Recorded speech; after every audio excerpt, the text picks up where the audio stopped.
c'est quoi la suite? Tu as un événement qui s'en vient au mois d'octobre. Ouais. Tu as des gros noms. Là. Explique-moi un peu ce que c'est. Ben, tu sais, je donne des formations depuis 23 ans, puis c'est comme les formations, c'est super, j'adore ça, mais c'est pas tout le monde qui va faire des formations dans la vie. Puis il y a du monde plus jeune qui ne sont pas attirés à faire des formations de psychologie. Tu sais, ça parle pas à tout le monde nécessairement. C'est pas tout le monde qui a le budget ou le mindset pour faire ça. Mm-hmm. Puis je me suis dit, qu'est-ce que je peux faire, moi ou ma compagnie, pour laisser une trace positive dans le monde qui va aider le monde? Ouais. Je me suis dit, on va faire une journée internationale. Fait qu'on va créer une journée internationale nous-mêmes. Fait qu'on s'est demandé comment tu crées ça. Ben Faut que je demande à quelqu'un, t'as-tu un certificat? Ben non. Tout le monde fait ce qu'ils veulent. Là. C'est comme, tu demandes, faut juste que tu l'assumes. Ouais, c'est ça. Fait que tu l'installes pour vrai. C'est ça. Fait que je me suis dit, on va créer une journée, parce qu'il y a une journée internationale de tout, du droit de ci, du droit de ça, mais c'est tout externe, ça. Ça te donne pas du pouvoir à tous les jours de faire quelque chose. Fait que je me suis dit, on va faire une journée où est-ce que là, il s'agit pas d'affaires à l'externe. C'est des choses uniquement par rapport à toi. Fait que j'ai créé la journée internationale du courage et de la responsabilité individuelle. Okay. Fait que c'est la journée où tu es courageux, tu prends les responsabilités puis tu fais arriver des affaires. C'est la journée où on fait ça. Okay. On joue là que tu bouges ta vie. Fait que j'aimais l'idée, puis je me suis dit, OK, comment on fait pour faire vivre ça? Mais ça prend un événement, ouais. OK? Puis j'ai créé l'événement Y. Y parce que c'est une lettre qui symbolise un chemin qui se sépare en deux. Le Y, c'est pas pour le Y, le why en anglais, puis le pourquoi. Non, okay. C'est un chemin, c'est un carrefour de chemin où on se sent tout le temps. C'est-à-dire, là, il faut que je fasse quelque chose. Il faut que je fasse un move. Là. Je sais pas comment interpréter ça, mais je m'ennuie, j'aime pas ça, j'ai un pattern. Faut que j'aille ailleurs. C'est ton Y. Ouais. Fait que j'explique que psychologiquement, tu as deux branches, tu as deux modes de pensée. Tu as la branche de droite, où est-ce que tu vas reproduire typiquement des patterns. Puis la branche de gauche, c'est d'autres armes. Faut que tu gères ton attention, faut que tu gères des émotions de façon différente, faut que tu saches comment viser, faut que tu saches comment être persévérant, faut que tu saches... Il y a plein de stratégies qui font en sorte que tu es sur la branche de gauche, mais c'est un peu plus difficile au début. Par contre, tu vas avoir une croissance puis le sens là-dessus. Puis tu vas prendre de la valeur, puis tu vas prendre de la force. Tandis que ta branche de droite, c'est une branche où tu recherches des sensations. Je veux me sentir bien, je veux du bien-être, je veux...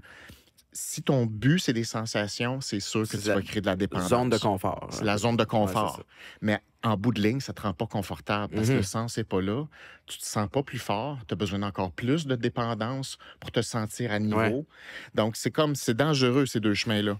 Fait que le chemin de gauche, c'est le chemin où faut que tu crées ta vie qui te ressemble, qui n'existe pas avant toi.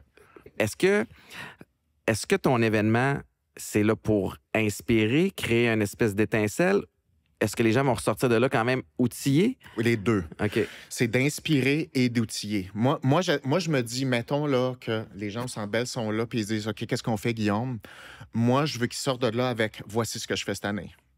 J'ai le goût de le faire, je le vois que ça se fait, je vais le faire à ma façon, puis voici ce que je commence à mettre en place demain. Je veux que ça soit faisable et mon but, ça serait qu'on se voit l'année d'après puis le monde dise « Hey, je l'ai fait, ça a bougé de ça.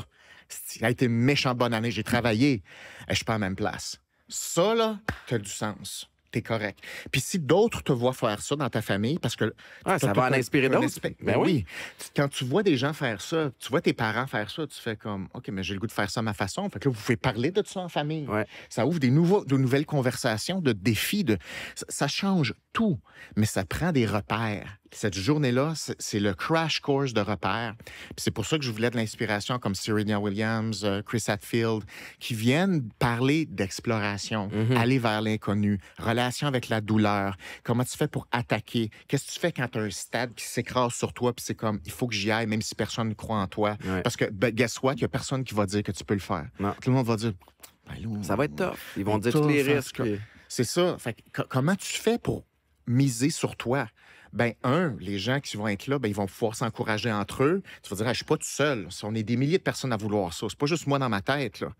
Donc, c'est rendre ça vrai. C'est vraiment faire un pas de géant en un an grâce à un événement, puis redonner tous les fonds aux écoles. Fait que t'as loué le Centre Bell. J'ai loué le Centre Bell, ouais. T'as engagé Serena Williams, Chris Hadfield, Anthony Cavana aussi. Qui va animer, qui va animer, qui va faire aussi des témoignages. Il y a une sagesse, ce gars-là. Il a vécu beaucoup, Anthony Cavana. Il a une giga grosse carrière à une époque où c'était une autre époque. Là. Il a tout fait ça par lui-même, 3-4 carrières dans trois pays différents. C'est vraiment une brute. Là. Il est comme drôle et léger, mais c'est vraiment une tête. Ça va être quoi l'expérience client? Les gens vont rentrer là, vont évidemment avoir des speeches de sommité. Ouais. Puis après ça, y a-tu des workshops? Y a-tu des... Comment ça marche? Comment ça marche, c'est que quand les gens rentrent en scène, sont accueillis par Anthony Cavana, puis moi, je rentre déjà sur 2 heures de séminaire. Expliquer des règles du jeu. Voici comment ça fonctionne. Voici des pièges typiques. Vous allez le vivre comme ça. La différence entre voie de gauche, voie de droite. Donc, j'explique un paquet de règles du jeu au début. Après ça, Chris Hadfield, il va venir pour faire nous sortir un peu de la théorie puis dire, OK, l'exploration, aller vers l'inconnu, c'est fondamental. Parce que quand tu t'en vas sur ta voie de gauche, c'est comme si tu t'en vas dans l'espace. T'es comme un peu tout seul dans l'univers, puis c'est comme le pointillé, il est pas à terre, personne te tient la main, personne te dit « Ah, t'es beau, c'est ça qu'il fallait que tu fasses. » Faut que tu te l'auto-déclares. Après ça se passe pas comme tu veux. Le doute va t'envahir. Il y a beaucoup d'auto-sabotage. Donc, il faut parler de ça. Puis donc, Chris, il va en parler. Puis comment il se sert de sa personnalité dans ça? Parce que tout le monde a 5 traits de personnalité. Faut que tu puisses t'utiliser bien à ta sauce, si tu veux. Après ça, je reviens avec d'autres trucs, d'autres théories, comment mettre ça en place, commencer à atterrir ça. Là. Demain matin, commençons par faire ça. Demain matin, tel genre, tu parlais d'habitude. Voici quel genre d'habitude il faudrait essayer de minimiser. Voici quelle habitude booster. Changer tes ratios de ça puis de ça. Déjà là, vous allez sentir telle affaire. Puis après ça, on continue puis on finit ça avec j'interviewe Serena Williams devant tout le monde. Mon but, c'est de lire dans sa tête. C'est de l'analyser devant tout le monde pour savoir comment elle pense, elle. Fait qu'on va aborder des choses, mais tu sais, le monde se demande tout le temps, mais c'est quoi la job, la psychologie? Comment tu peux rentrer dans la tête? Je vais le faire. Je vais te montrer, je vais faire ressortir comment elle pense, elle. Regardez, elle pense comme ça. Regardez son style à elle, puis je vais le débriefer avec le monde. Fait que ça va être une genre d'analyse live de Serena Williams. C'est quelle date? C'est le 20 octobre. Puis les billets sont disponibles? Les billets sont disponibles sur mon site web, communicationpsychom.com. Wow. Puis c'est ça, il y en a de tous les budgets et 100% des profits, ça sert à redonner aux écoles. Ça fait 1 an qu'on travaille là-dessus. C'est vraiment parce que la cause, j'y tiens. Les humains, c'est très puissant et je pense qu'il faut remettre ces sujets-là à l'horaire en ce moment. Au lieu de parler de l'environnement puis de parler de qu'est-ce que les autres doivent faire pour se corriger, on a un pouvoir immense individuel. Puis si on fait tout ça, tu bâtis une culture. Donc, c'est absolument fondamental de renverser les choses et on a du contrôle en masse là-dessus.